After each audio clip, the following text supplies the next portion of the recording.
In February of 2023, I joined a Vantage tour group to South America that included several days in Uruguay.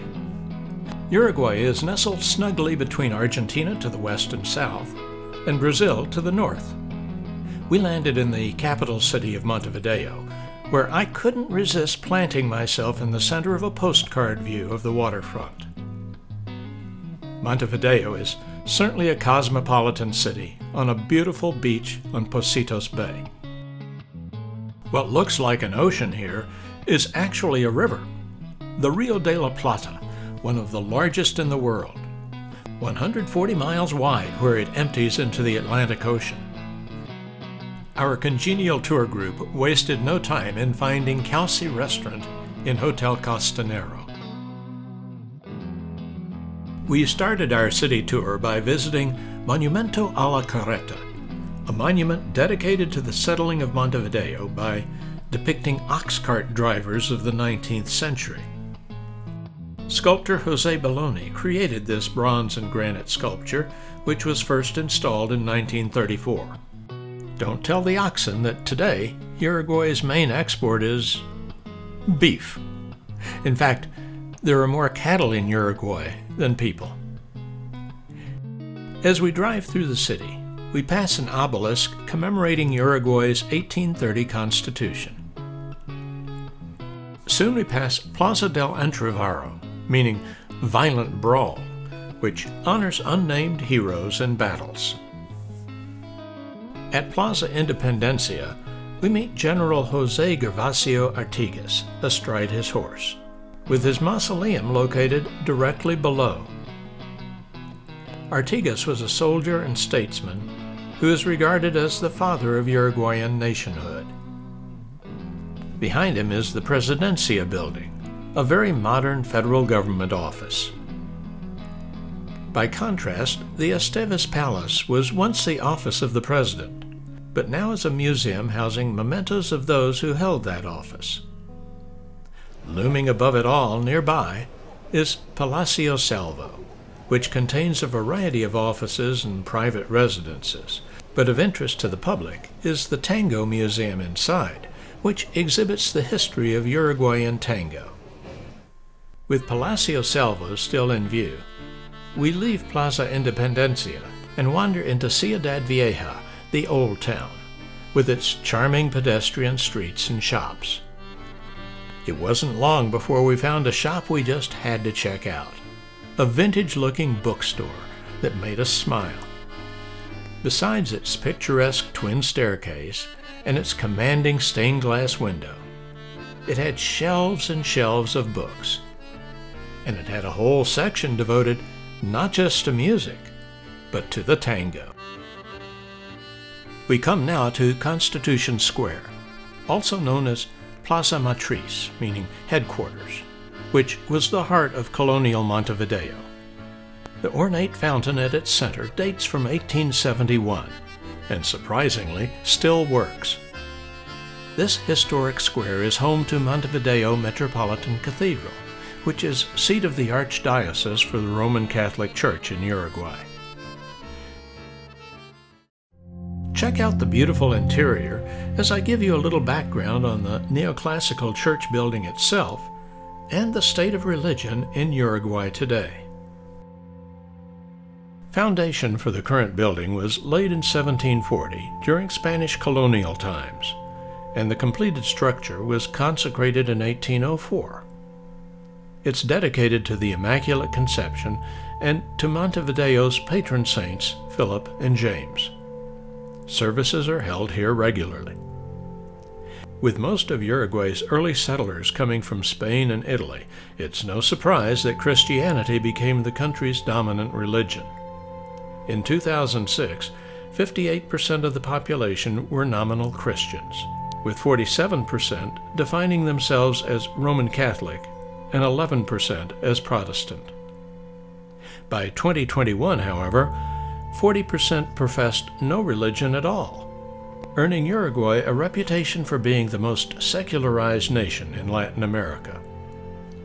Church and state had been officially separated in 1916. we passed by Palacio Legislativo, where the elected representatives of the government meet. Uruguay is a democratic constitutional republic with a popularly elected president. The country ranks high in South America for economic freedom, income equality, per capita income, and relative lack of corruption. We dropped in on what I would call a cross between a street market and a covered shopping mall. A metal warehouse roof provided protection.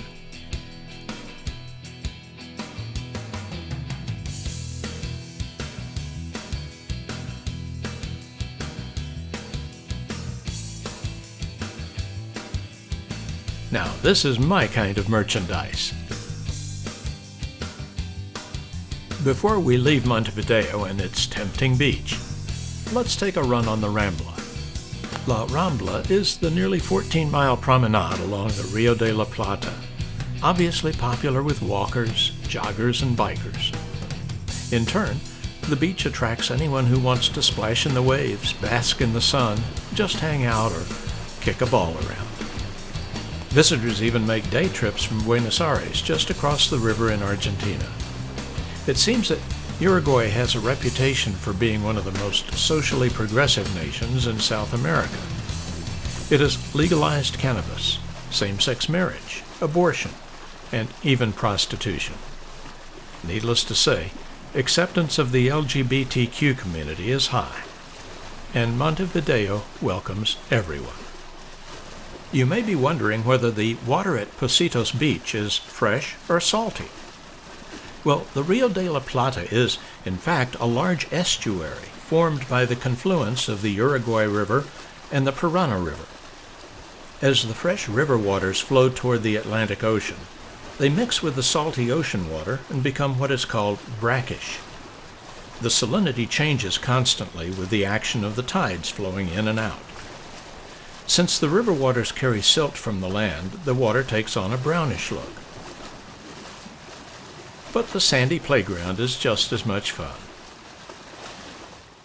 Now we depart the city to drive into the countryside and taste a little wine.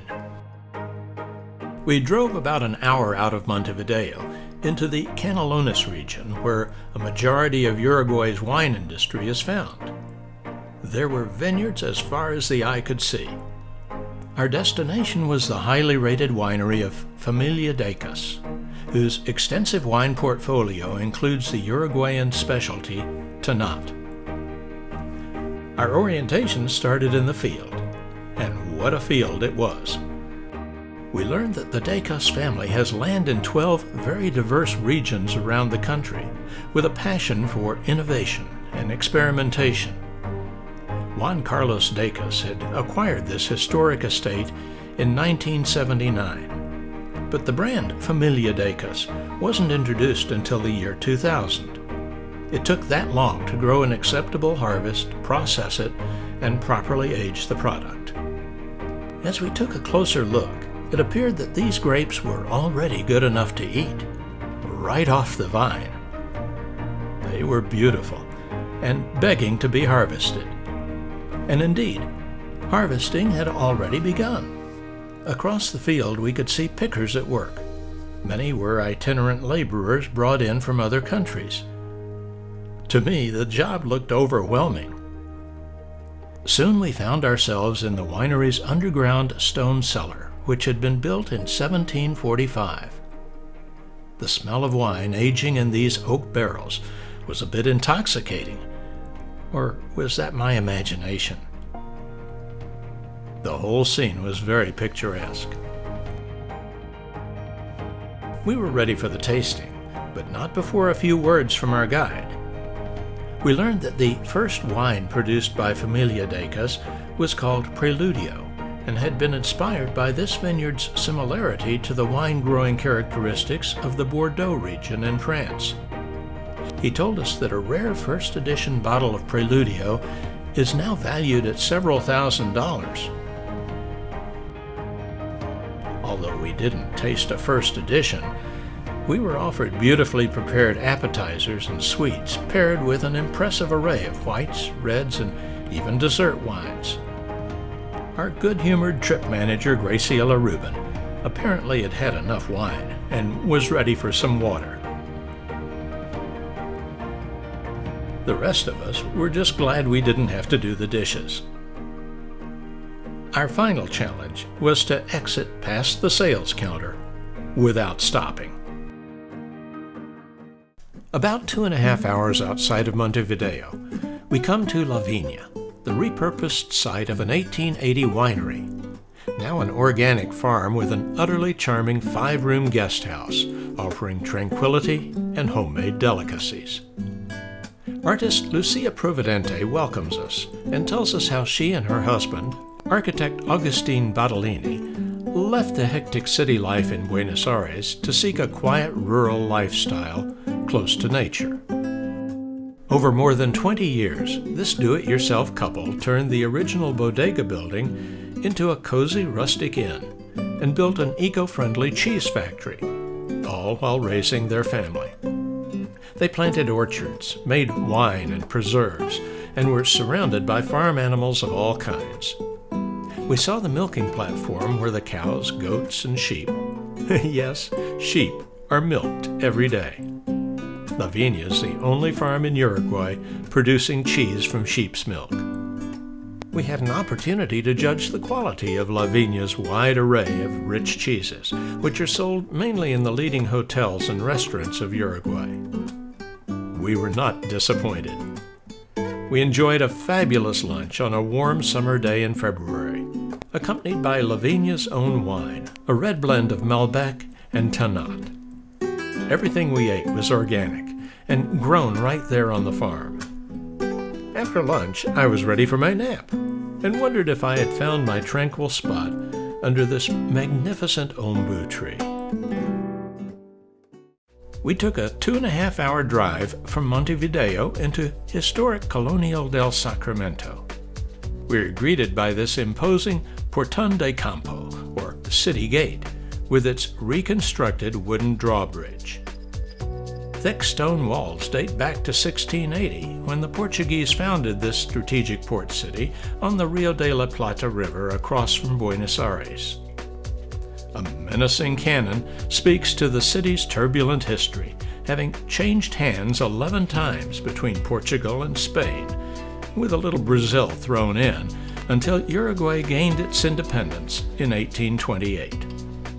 Finally, tranquility prevails, fittingly enough under an ombu tree. Remnants remain of the 17th century convent of San Francisco, but only foundation outlines can be seen of buildings on Colonia del Sacramento's central plaza. Our Uruguay guide, Pilar, explains why, beyond ruins, the barrio histórico, historic quarter of the city, earned a UNESCO World Heritage Site listing in 1995.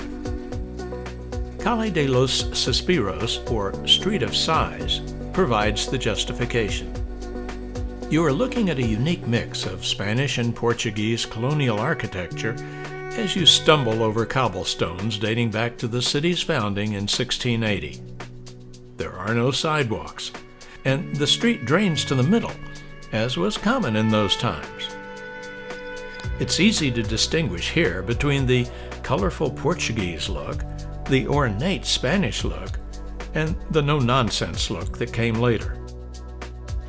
I doubt if anyone will be running marathons on this challenging surface. The buildings are still being used though, some as homes, but others hosting cafes and shops that offer everything from stones, jewelry, handicrafts, and antiques to original art.